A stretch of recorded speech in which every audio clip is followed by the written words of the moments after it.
Time to turn the page. President Obama says fewer than 10,000 troops will remain in Afghanistan by the end of this year. But what does the U.S. drawdown mean for the country and for the Afghan people? This is Inside Story.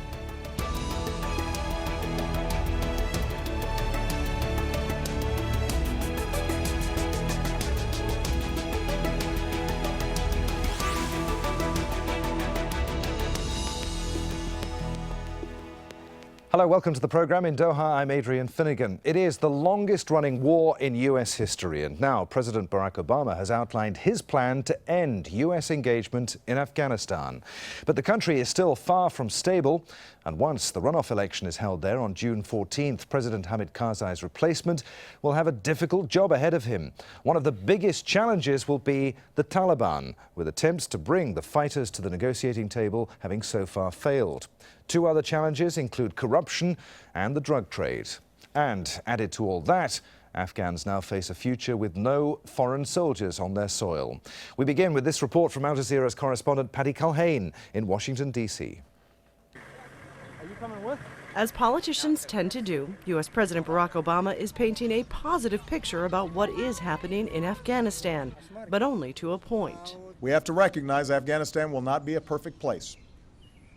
And it is not America's responsibility to make it one. Still, he says the U.S. has a responsibility to spend 2 more years making sure Afghan troops can fight, and he wants 2 more years to allow armed U.S. troops the ability to conduct counterterrorism missions. That likely includes operating drone bases as well. If the new president of Afghanistan signs a security agreement as expected, starting in 2015, about 10,000 U.S. troops will be left to operate throughout the country.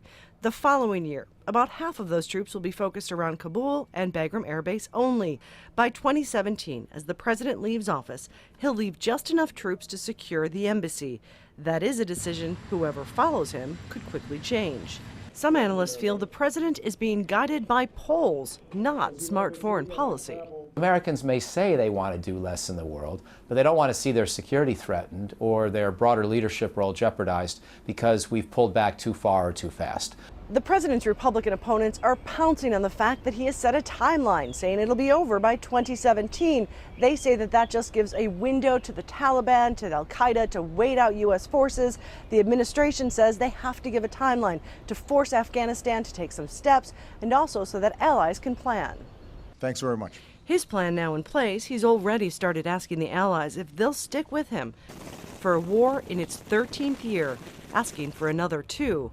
With a new name, not war, not peace, but something in between. Paddy Culhane, Al Jazeera, Washington. So, what to make of the U.S. troop pullout from Afghanistan? Joining us to discuss the issue from Kabul is Haseeb Humayoon, an Afghan political activist and founding member of Afghanistan 1400, a political movement for the youth of the country. And from Islamabad, we're joined by Hassan Khan, a specialist on Taliban and tribal issues. We'll start with you, Haseeb Humayoon. Does putting a timetable on the withdrawal of U.S. troops from Afghanistan make any sense strategically? I think generally the idea of withdrawal or reduction of forces from Afghanistan is something that was supposed to happen regardless of whether it was 2016 or 2019 or 24. So overall, people are prepared for the idea that gradually Afghan forces will be taking lead and responsibility and foreign forces will phase out. But what is tricky in this equation is the continued use of deadlines and timelines by the Obama administration. We've had the experience of 2014 being used as a way to both pressure the Afghan government to step up its activities, but what it also resulted in was a sense of stagnation on the market because it created uncertainty. Whether we like it or not, the U.S. presence in Afghanistan is a major factor, be it for political stability's purpose, be it in terms of business and the economy. So in those calculations, in those equations, the presence does factor in. And when there's a deadline attached to the U.S. presence or to the reduction of it, as 2014 was, it breeds uncertainty. Out of Kabul and around the country in Afghanistan, there was an anxiety leading up to 2014. We have pretty much weathered that anxiety. the way our security forces have recently picked up their game and their reaction to both enemy attacks, but also securing the populace has been massively successful. People have high regards for that. And so generally the fear around 2014, that's gone. What concerns us largely is that I don't think there was a need for adding yet another date into the calendar between now and between 2020 or 2024. If the US and the Obama administration in particular was planning to withdraw all its troops, they could have done it gradually without putting a deadline.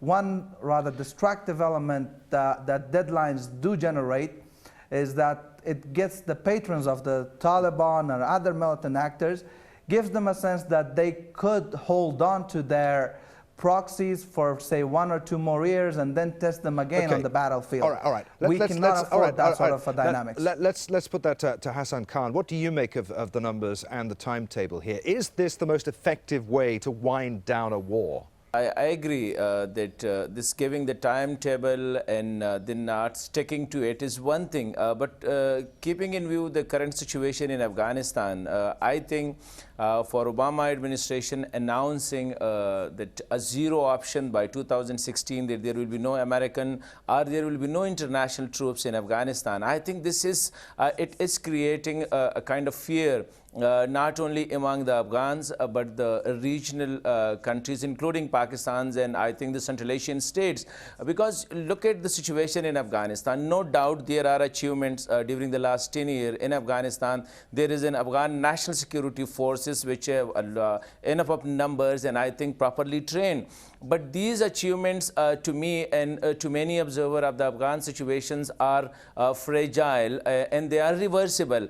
These are not properly consolidated. So I think what the Afghan observers are expecting from the Obama administration or from the international community, that you need to consolidate the situation. And there already we have experienced such a withdrawal after the withdrawal of the Soviet forces from Afghanistan. And what happened?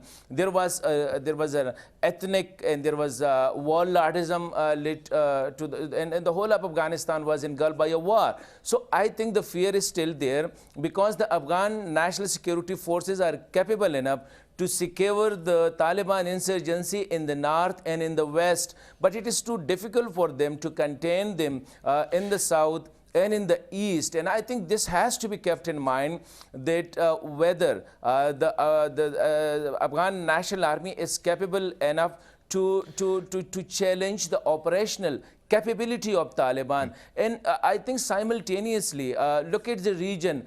Pakistan has not yet consolidated its border with Afghanistan.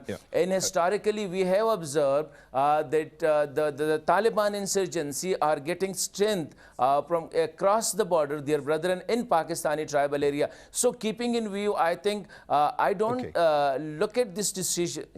No, that's fine. I'm sorry to interrupt you, but we want to get a broad range of views in here. Haseeb Humayoon, this plan, of course, depends upon Afghanistan's next leader, whoever becomes president, actually signing the security accord that President Karzai has refused to endorse. Why is the US so sure that he's going to do so? I think both the candidates who are going into the second round of the elections, the decisive runoff, they have clearly indicated in public that they will sign the bilateral security and defense agreement within, one of them saying within the first day of taking office, the other saying within the very first couple of days. So generally, I think those public statements are very difficult to backtrack on now that the commitment has been made. But overall, again, I think I would defer with your guest in Islamabad that the Afghan National Security Forces, their capability to deter or to respond to Taliban and other insurgent attacks is limited. I think that capability has been proven now, in particular while looking at the tactics that the Taliban and the enemy in general deploy now. They're no longer capable of taking on our national security forces or deterring or disrupting normal life even in the south and east of the country. The only thing they have left in their arsenal is the IED roadside bombs and also suicide attackers, which generally doesn't quite speak to their massive strength in any form of way, but rather of desperation at their end. So generally, I think the question about the capability of the national security forces, that's been in many ways proven. What is crucial out of Afghanistan is sustaining this capability, making sure that they are equipped properly, making sure that the funding streams that have enabled them to come this far remain intact. Okay, Hassan Khan, we heard a pretty positive picture there of Afghan forces' capabilities. But what if, as many predict, the Taliban insurgency swells again after US troops have withdrawn from the country? Does Afghanistan's future security depend on at least there being some sort of US presence there? I think I agree, and I mentioned it, that Afghan security forces at the moment, there are certain achievements, but these achievements are fragile and they are reversible. They need consolidation, and for that consolidation, look at the situation the American forces or the international troops are leaving, and leaving behind an impression that they are living because Taliban insurgents are still calling the shots in the large area, in the large parts of Afghanistan.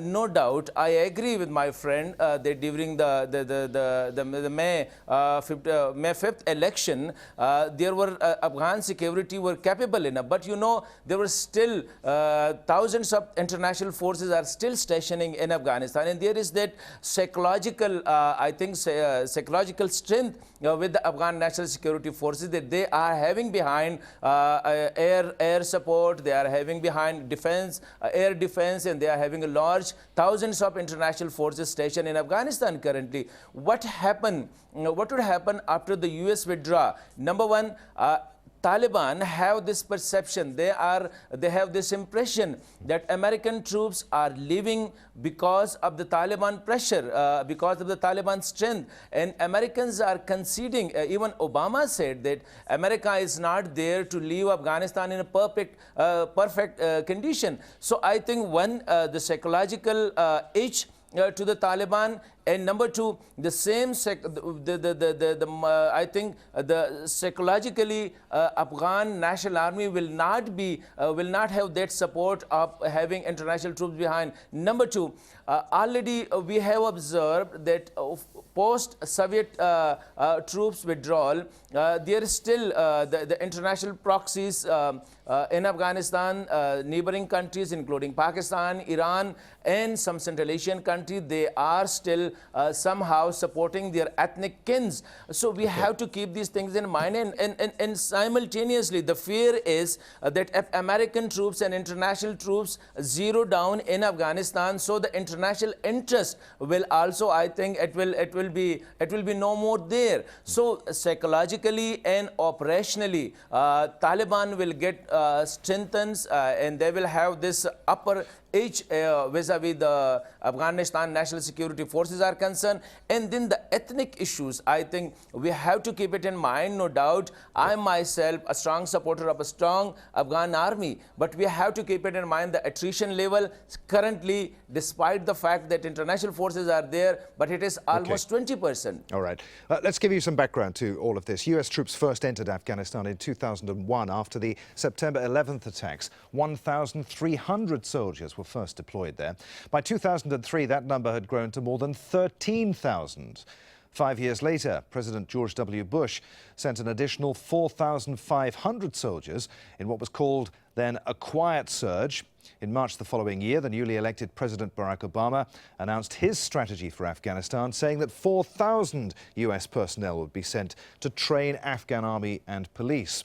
The number of US troops in the country is now more than 67,000. And in December 2009, President Obama launched his surge, bringing the total of US soldiers to 100,000. It was also the first time that he mentioned that he'll begin to withdraw American forces by the year 2011, but it wasn't until May 2012 that NATO approves a plan to remove all US and coalition combat troops from Afghanistan by the end of 2014. Now, President Obama highlighted the significance of this drawdown, saying, "I think Americans have learned that it's harder to end wars than it is to begin them. Yet this is how wars end in the 21st century, not through signing ceremonies, but through decisive blows against our adversaries, transitions to elected governments. I want to bring in now a third guest from Washington, D.C. We're joined by Omar Samad, former Afghanistan ambassador to France and Canada and former spokesman for the Afghan Foreign Ministry. And I want to pick up on President Obama's quote just there with you, Omar Samad. The fact that he said that this is how wars end, decisive blows. There hasn't been one in Afghanistan. Is his decision to withdraw U.S. troops at odds with the situation on the ground? Is the president more concerned with perhaps his legacy or the political calendar here than he is with the security situation in Afghanistan?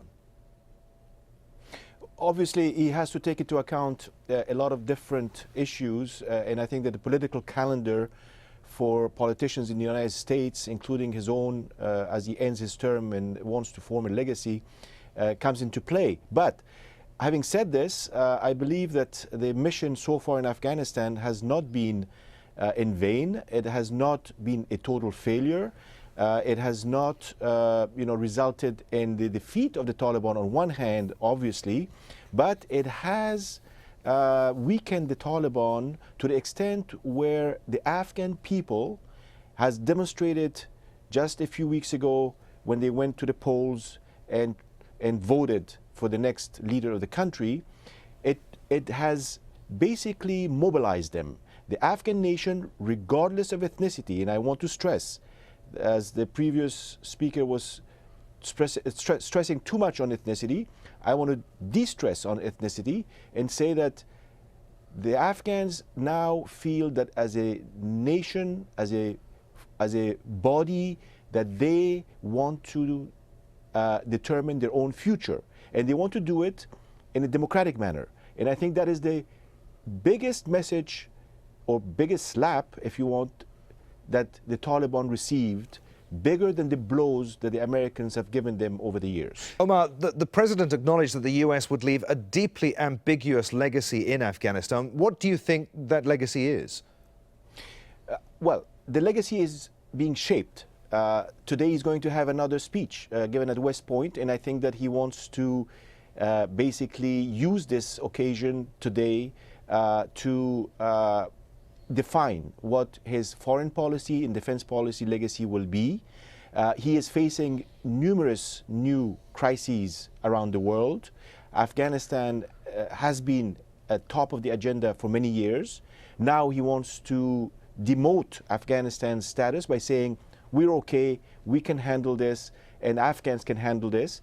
But I think that there is a feeling of uneasiness in Afghanistan, not in terms of the numbers that were given by Mr. Obama yesterday, but in terms of the timeline. I think that the Afghans think that this timeline has to be somewhat more flexible, in the sense that if conditions on the ground in 2016 are not amenable and that the situation is problematic, that they would like to know that the international community will do whatever is necessary to maintain stability. And more than anything else, it's security not only for Afghanistan, but for many other countries. Yeah. Let's not forget, that region of the world, our neighborhood, is still infested with many terrorist organizations, extremist and radicalized organizations, and we haven't done much, especially in Pakistan, not much has been done to take care of this problem. All right, well, let's put that to Hassan Khan. How does this drawdown impact upon Pakistan?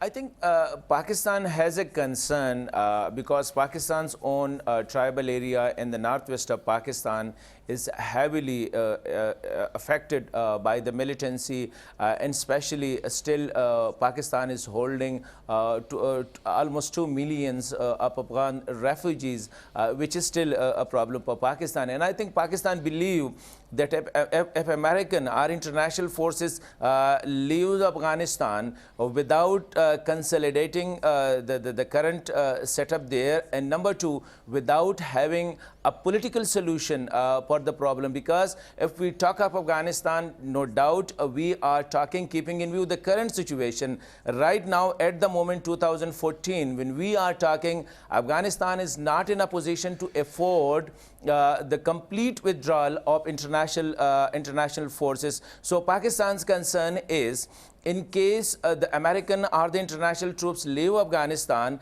and God forbid militants get strength enough who challenge the Afghan current administration, or the Afghan national security forces are not capable to handle them, particularly along the 2,600-kilometer border which both the countries are sharing. So that will be a nightmare for Pakistan, because Pakistan is still waiting that in case the Taliban militant gets strengthened in Afghanistan, so definitely their brethren in Pakistan will have a psychological and will have a moral and will have operational support. Haseeb Humayoon, in Iraq, thousands of US military contractors outlasted US troops on the ground. Is there a concern there in Afghanistan that the same may be true there? To what extent do you think the US will simply outsource some of its current military and security operations to private contractors who'll be there on the ground in the country long after the troops have left?